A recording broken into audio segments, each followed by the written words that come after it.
మహిషాసురుడి యొక్క సంహారం. మహిషుడి యొక్క జన్మ చాలా భయంకరమైనటువంటి జన్మ.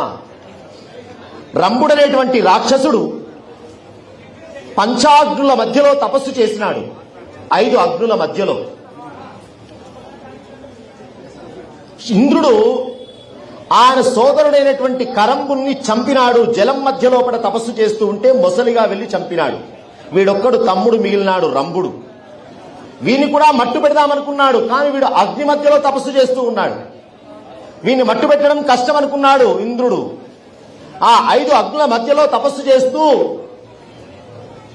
దేవతా ప్రత్యక్షం కాకుంటే అగ్నిదేవుడిలోనే తన శిరస్సును త్యాగం చేద్దామని చెప్పి తన శిరస్సును అగ్నిలో పడవేయబోతూ ఉంటే అగ్నిదేవుడు ప్రత్యక్షమైనాడు.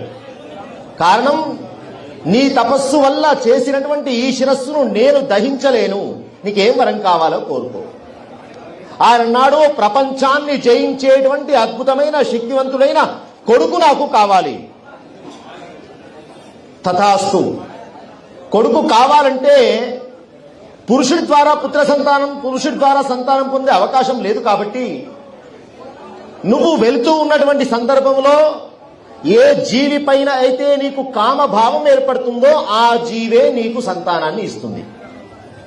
మొట్టమొదలు నీవు ఏ జీవిని చూసి కామ భావన పెట్టుకుంటావో ఆ జీవే నీకు సంతానాన్ని ఇస్తుంది. అట్లా వెళ్తూ ఉన్నటువంటి ఈ రంభుడికి ఒక మహిషి అంటే దున్నపోతు. అందుకే కామాతురాణం నభయం నలజ్జ. కామమున్నవాడి వ్యవస్థ వేరుగా ఉంటుంది. వెళ్తూ ఉంటే దారి వెంబడి ఒక దున్నపోతు కనబడ్డది, మహిషము. వాస్తవంగా ఆవిడ ఒక అప్సరసా స్త్రీ. బ్రహ్మగారి యొక్క శాపవశాత్తు మహిషంగా జన్మ ఎత్తాల్సిన అవసరం ఏర్పడ్డది. అది కారణం. వెళ్తూ ఉంటే గమనించాడు, ఎంత బాగుంది ఇది అనుకున్నాడు ఆయన మనసులో. అంతే.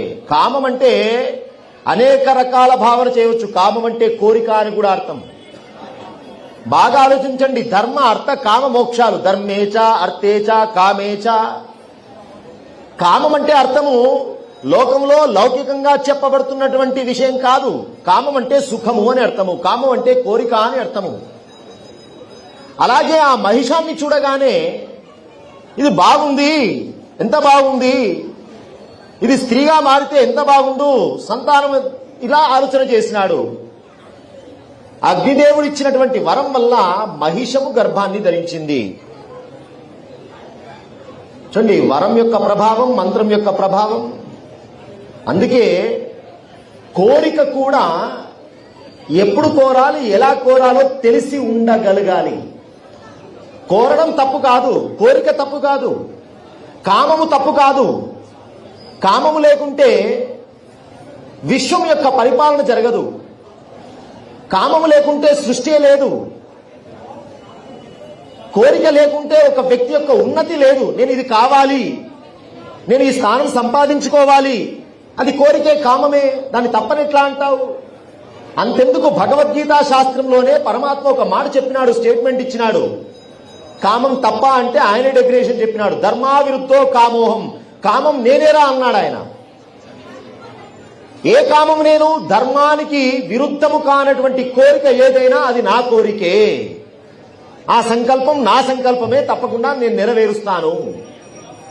కాబట్టి కామము తప్పు కాదు, కోరిక తప్పు కాదు. కానీ యుక్తాయుక్త విచక్షణ జ్ఞానంతో కోరిక ఉండాలి. ఏ సమయంలో ఎలాంటి కోరిక ఎట్లా కోరాలో తెలిసి ఉండాలి మనిషికి. మహిషాన్ని చూడగానే కోరుకున్నాడు. అగ్నిదేవుడు ఇచ్చినటువంటి వరం వల్ల మహిషము గర్భములో జీవుడు వచ్చాడు. ఇదే సమయం వీడు తపస్సు ముగించుకొని వచ్చాడు. కొంచెం సర్దుబాటు జరిగే లోపటే కొట్టేస్తే సరిపోతుందని చెప్పి ఇంద్రుడు గమనిస్తూ ఉన్నాడు. వీడెప్పుడు తపస్సు ముగించుకొని బయటకు వస్తాడా అని. రాగానే కొట్టేద్దామనుకున్నాడు. దేవతల సైన్యంతో వచ్చేసినాడు. వాడు సైన్య సమీకరణ చేసుకునే లోపటనే రంభుణ్ణి చంపేసినాడు. ఇక్కడ గర్భాన్ని ధరించి ఉన్నది మహిషం. అది చిట్ట చివరికి మిగతా దేవతలంతా కూడా ఈ మహిష గర్భంలో ఉన్నవాడు కూడా రంభుడి యొక్క తేజస్సే కాబట్టి దీన్ని చంపాలనేటువంటి ఉద్దేశంగా చితిని పేర్చి చంపితే ఆ చితిలోంచి వరం ఉన్నది కదా, అజేయుడైన పుత్రుడు కావాలని.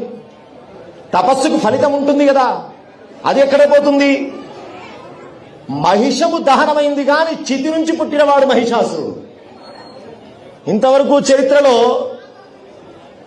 కాలిపోయిన చితి నుంచి పుట్టినవాడు ఎవడైనా ఉన్నాడంటే ఒకే ఒక్కడు చరిత్రలో, అది మహిషాసురుడు.